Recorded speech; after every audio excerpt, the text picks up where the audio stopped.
Puji Tuhan. Mari jemaat Tuhan, kita satukan hati. Kau yang sudah bergabung saat ini, satukan hati. Mari kita berdoa bersama-sama. Tuhan, kami tahu bahwa hidup kami ada dalam tangan-Mu. Tuntun kami dalam jalan. Kami tahu bahwa kami gak bisa sendiri Tuhan. Gak ada yang kami andalkan. Kami gak bisa mengandalkan siapapun, hanya Engkau yang kami andalkan. Bapa, hari ini mari penuhi kami dengan Roh Kudus-Mu. Penuhi kami dengan hati-Mu. Penuhi kami dengan pengurapan-Mu. Di dalam nama Tuhan Yesus Kristus. Tuhan, kami mau menikmati hadirat-Mu yang begitu indah. Kami mau menikmati pribadi-Mu yang begitu membuat kami tenang dan membuat kami mengalami Tuhan pemulihan. Dan Tuhan, kami mau terus diperlengkapi. Kami mau terus diarahkan lewat firman-Mu. Di dalam nama Tuhan Yesus Kristus. Haleluya, haleluya. Oh Yesus. Oh Yesus.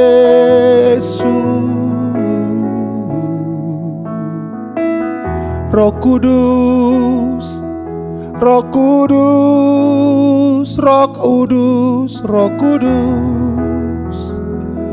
Oh,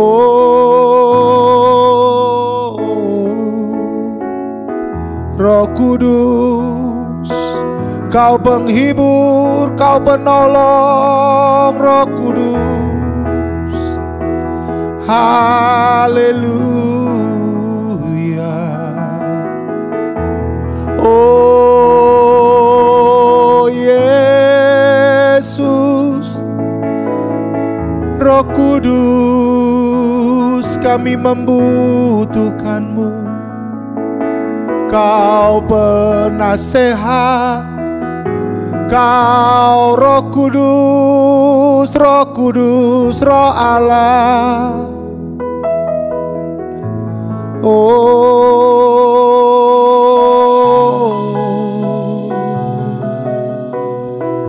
Haleluya.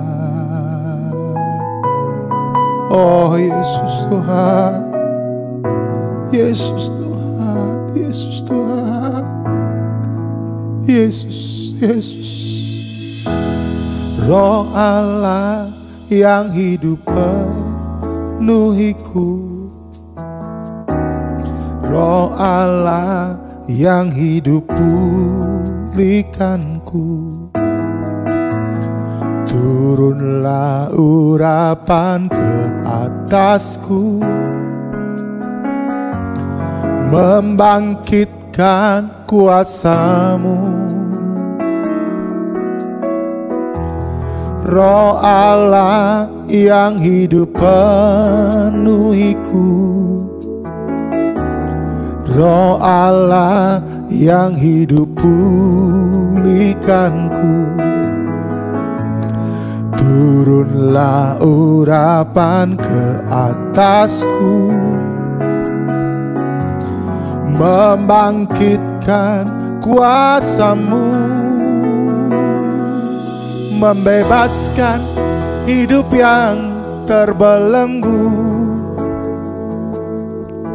memulihkan hati mereka yang terluka, serta mencelikan mata yang buta. Jadikan hidupku alat-Mu, dipenuhi urapan baru, menyatakan kebesaran kuasa-Mu. Oh, terima kasih Roh Kudus. Kami perlu Engkau, kami butuh Engkau. Roh Allah yang hidup penuhiku. Roh Allah yang hidup penuhiku. Turunlah urapan ke atasku, membangkitkan memulihkan kuasa-Mu. Oh Roh Allah, Roh Allah yang hidup penuhiku, Roh Allah yang hidup pulihkanku. Turunlah urapan ke atasku, membangkitkan kuasa-Mu. Oh, membebaskan hidup yang terbelenggu, memulihkan hati mereka yang terluka, serta mencelikan mata yang buta. Jadikan hidupku alat-Mu, dipenuhi urapan baru, menyatakan kebesaran kuasa-Mu. Membebaskan hidup yang terbelenggu, memulihkan hati mereka yang terluka, serta mencelikan mata yang buta. Jadikan hidupku alat-Mu, dipenuhi urapan baru, menyatakan kebesaran kuasa-Mu. Haleluya. Membebaskan hidup yang terbelenggu, memulihkan hati mereka yang terluka, serta mencelikan mata yang buta. Jadikan hidupku alat-Mu, dipenuhi urapan baru, menyatakan kebesaran kuasa-Mu. Oh, menyatakan kebesaran kuasa-Mu. Urapi kami Tuhan, urapi kami Bapa, urapi kami, urapi kami Yesus. Oh Yesusku, urapi kami dengan Roh-Mu, urapi kami dengan pengurapan-Mu hari ini. Penuhi kami dengan Roh Kudus-Mu. Kami butuh Roh-Mu, Roh Allah, Roh yang kekal, Roh Allah. Terima kasih Tuhan, terima kasih, terima kasih. Oh, terima kasih Roh Kudus, Roh Allah. Urapi kami supaya kami bisa menjadi berkat, supaya kami bisa menjadi berkat. Haleluya. Terima kasih. Membebaskan hidup yang terbelenggu, memulihkan hati mereka yang terluka, serta mencelikan mata yang buta. Jadikan hidupku alat-Mu, dipenuhi urapan baru, menyatakan kebesaran kuasa-Mu.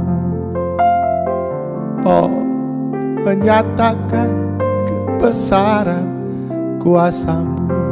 Oh yes, menyatakan kebesaran kuasa-Mu. Oh Roh Kudus, Roh Kudus, Roh Kudus, Roh Kudus, Roh Kudus, Roh yang manis, Roh yang lembut, Roh Kudus, Roh Kudus, Roh Kudus, Roh Kudus, Roh Kudus. Terima kasih, terima kasih, terima kasih. Kami sungguh percaya Bapa, Putra, dan Roh adalah satu. Kami mempercayai Allah Tritunggal yang kami panggil di dalam nama Yesus. Kami percaya Bapa, Putra, dan Roh Kudus memiliki tugas dan perannya. Dan kami sebagai orang yang percaya kepadamu, maka kami pun juga mempercayai tugas dan peran daripada Roh Kudus. Terima kasih Bapa buat hari ini. Ajarkan kami, terutama di dalam kami menerima pengajaran tentang Roh Kudus, supaya kami semakin dikuatkan dan diperlengkapi. Terima kasih di dalam nama Tuhan Yesus Kristus. Amin. Puji Tuhan, jemaat Tuhan. Hari ini kita akan melanjutkan seri-seri yang sudah saya pernah bahas sebelumnya. Tetapi bedanya kali ini saya akan memberikan seri tentang Roh Kudus. Kenapa? Karena memang kalau berbicara tentang Roh Kudus itu nggak bisa 15 menit 1 jam. Itu perlu waktu yang kalau boleh saya katakan yang lumayan panjang untuk membicarakan tentang Roh Kudus. Kenapa? Karena ada banyak orang Kristen, orang percaya, even dia berkata, wah saya teologi kingdom, oke, good. Saya pun juga gitu ya. Tapi ada orang-orang yang tanda petik meragukan tentang Roh Kudus. Betulkah Roh Kudus? Kalau engkau meragukan tentang Roh Kudus, berarti engkau sedang meragukan tentang Yesus. Dan kalau engkau meragukan tentang Yesus, berarti engkau meragukan tentang Allah Bapa. Karena mereka semua adalah satu. Amin. Nah, memang hal tentang Tritunggal selalu akan menjadi serangan buat kita. Disitulah iman percayamu akan terus teruji. Saya mengajak kita membaca dari Roma 8 ayat yang ke-9. Tetapi kamu tidak hidup dalam daging, perhatikan, melainkan dalam roh.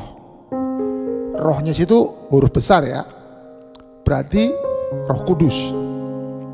Jika memang Roh Allah diam di dalam kamu.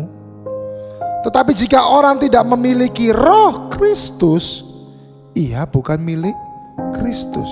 Nah, ada beberapa orang yang bingung dengan ayat ini. Ada dibilang Roh Allah, ada dibilang Roh, ada dibilang Roh Kristus.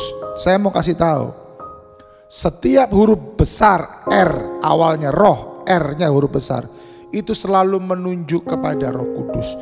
Mau dibilang Roh Kristus, mau dibilang Roh Allah dalam penulisan di Alkitab kita, ataupun ditulis hanya roh, hanya situ saja. Tetapi ketika huruf besarnya itu adalah huruf R besar, maka itu udah pasti Roh Kudus. Jadi gak usah bingung gitu loh, maksud saya gitu ya. Karena kalau kita bingung, kita mudah diserang. Mohon maaf, saya minum dulu ya. Kita mudah diserang. Makanya saya mau kita belajar hari ini. Nah, firman Tuhan tadi berkata bahwa kamu itu tidak hidup dalam daging, melainkan dalam roh. Nah, kalau kita hidup di dalam roh, berarti yang harus menuntun hidup kita adalah roh, bukan daging. Gitu. Nanti kita akan belajar lebih lanjut di sesi-sesi yang selanjutnya. Tetapi tadi dikatakan dengan sangat jelas bahwa kalau orang itu adalah milik Kristus, maka dia akan memiliki Roh Kudus. Kalau orang bukan milik Kristus, ya dia nggak akan punya Roh Kudus. Itu udah jelas. Nah, untuk seseorang menerima Roh Kudus, dia harus menjadi milik Kristus. Nah, gitu aja toh. Nah, sekarang pertanyaannya, sudahkah engkau memiliki Roh Kudus? Kalau engkau memiliki Roh Kudus, berarti engkau sudah miliknya Kristus. Tetapi kalau engkau sudah miliknya Kristus, kenapa engkau nggak ngakuin Roh Kudus? Gitu loh. Karena saya masih banyak menemukan yang berdebat tentang Roh Kudus ataupun manifestasi-manifestasi dari Roh Kudus. Sebetulnya kita nggak perlu berdebat lah. Saya juga males berdebat. Kita lihat aja firman Tuhan. Nah, firman Tuhan sudah jelas berkata bahwa Yesus menjanjikan Roh Kudus. Ketika sebelum dia naik ke sorga, dia berkata kepada murid-muridnya, pergilah ke Yerusalem. Penghibur itu, penolong itu akan datang. Dan setelah Yesus naik ke sorga, murid-murid ini kumpul di Yerusalem di atas loteng.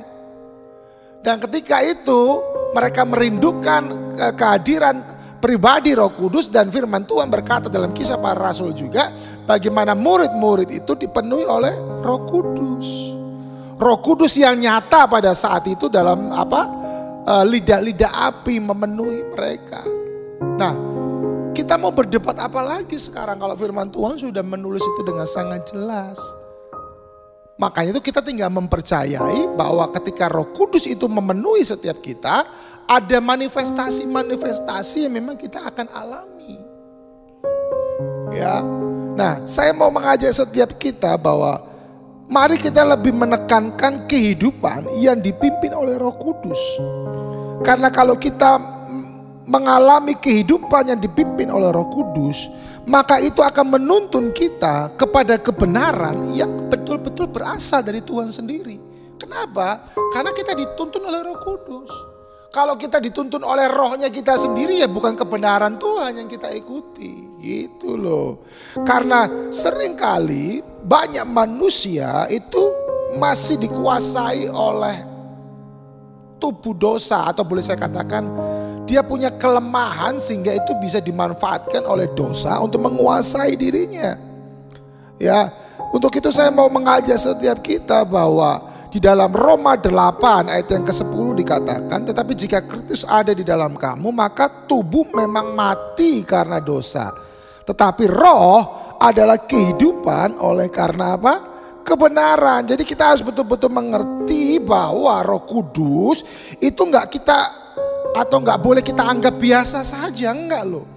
Karena Roh Kudus merupakan pribadi daripada Allah Bapa, dan Roh Kudus ada di dalam Bapa, satu kesatuan yang utuh yang tidak bisa dipisahkan, bahkan mereka saling melengkapi, dan itu semua Roh Kudus itu akan menuntun kita kepada kebenaran demi kebenaran. Nah ini loh, makanya kita perlu Roh Kudus. Makanya di dalam iman percaya kita juga kita mempercayai adanya pencurahan Roh Kudus. Ya nggak apa-apa kita merayakan pencurahan Roh Kudus, nggak masalah. Tapi kalau kita berpikir bahwa Roh Kudus dicurahkan di saat-saat tertentu, ya itu yang salah. Roh Kudus bisa dicurahkan anytime, di mana saja Roh Kudus bisa dicurahkan, saya percaya itu. Tapi kalau kita lebih mempercayai bahwa setelah kita merayakan kenaikan Yesus, baru setelah itu kita baru bisa mengalami pencurahan Roh Kudus, enggak juga. Memang pada waktu itu murid-murid mengalami setelah Yesus naik ke sorga gitu loh. Tetapi untuk masalah kita dipenuhi Roh Kudus, setiap saat kita bisa dipenuhi Roh Kudus. Tetapi pertanyaannya, kita percaya nggak sama Roh Kudus? Kita percaya nggak sama manifestasinya? Nah kan gitu.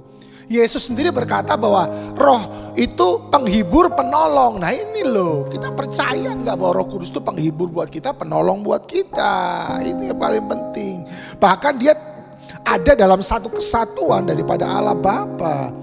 Nah, Roh Kudus itu senantiasa diberikan kepada semua orang yang percaya. Saat engkau percaya, engkau terima Roh Kudus sebetulnya. Seringkali ketika saya menuntun seseorang untuk menerima Yesus sebagai Tuhan, saya menuntun mereka untuk saya berkata, saya percaya bahwa Yesus adalah Tuhan. Itu diikutin. Ya, tetapi orang seringkali lupa bahwa mereka hanya menerima Yesus. Mereka pikir, padahal enggak. Sesungguhnya mereka juga menerima Roh Kudus, karena itu satu kesatuan, nggak bisa dipisahkan. Ya, Roh Kudus sekali lagi diberikan kepada mereka yang percaya. Ya, karena kita sudah menerima Yesus sebagai juru selamat, maka kita pun juga menerima Roh Kudus. Itu tadi seperti yang saya katakan. Ya, Roh Kudus memiliki peranan apa? Tadi saya sudah ulang-ulang katakan, dia sebagai penolong, dia sebagai penghibur, dia sebagai penasehat, dia sebagai pengajar, dia sebagai penuntun bagi semua orang yang percaya. Itu aja. Enak loh kita ini. Kita ini gak ditinggalkan sendirian. Ketika Yesus naik ke sorga, dia gak tinggalin kita sendirian. Ada Roh Kudus yang bersama kita. Dan Roh Kudus adalah bagian daripada Allah Bapa. Wow. Dia menghibur kita, dia menuntun kita, dia menolong kita, dia mengajari kita. Karena ada waktu-waktu di mana kita butuh dihibur. Hiburan apapun di dunia ini tidak bisa menghibur kita. Tapi penghiburan yang datang daripada Roh Kudus akan bisa memuaskan kita.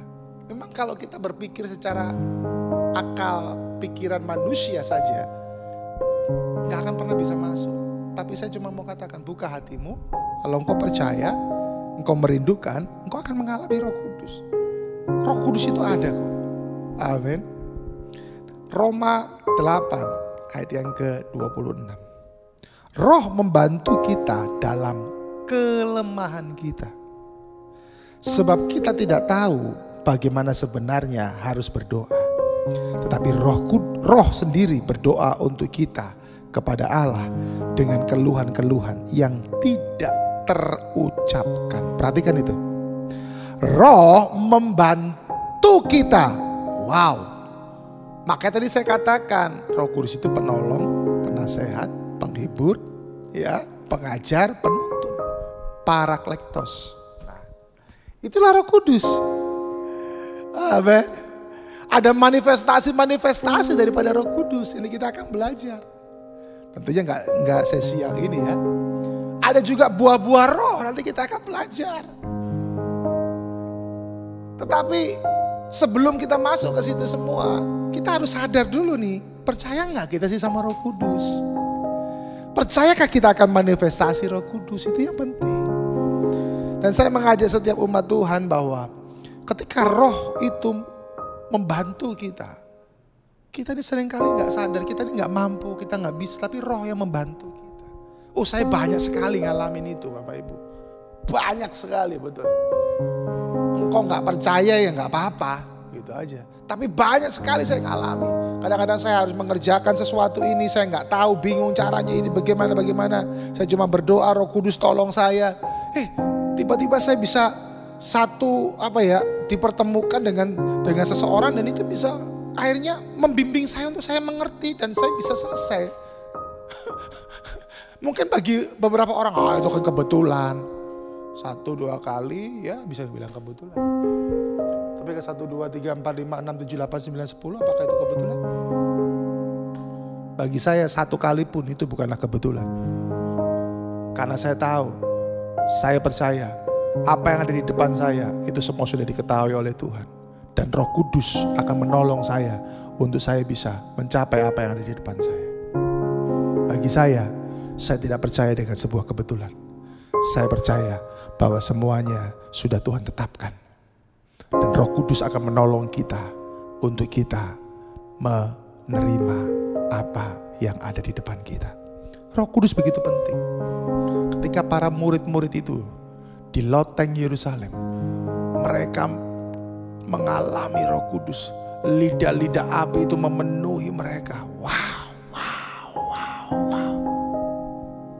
Mereka menjadi berani. Mereka menjadi kuat. Mereka menjadi menyala-nyala. Mereka tidak lagi hanya berfokus kepada Yesus yang sudah naik ke sorga. Tapi mereka berfokus bagaimana menyelesaikan pekerjaan Yesus yang belum diselesaikan. Lewat kuasa Roh Kudus. Roh Kudus itu luar biasa. Dia roh yang manis, dia roh yang lembut. Makanya kalau orang punya Roh Kudus dalam dirinya, pasti orang itu manis, pasti orang itu akan lembut. Katakan amin. Haleluya. Lembut bukan lemah gemulai. Jangan salah. Ya, lembut. Amin. Mari izinkan Roh Kudus berbicara kepada kita hari ini. Dan bukalah hatimu untuk engkau menerima Roh Kudus. Dan di episode selanjutnya kita akan belajar lebih lagi tentang Roh Kudus. Terima kasih Roh Kudus buat hari ini.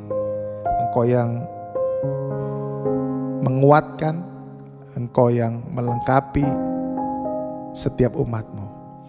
Kuasamu mengalir sekarang Roh Kudus dalam nama Yesus. Aku berdoa biarkan setiap umatmu boleh mengalami engkau.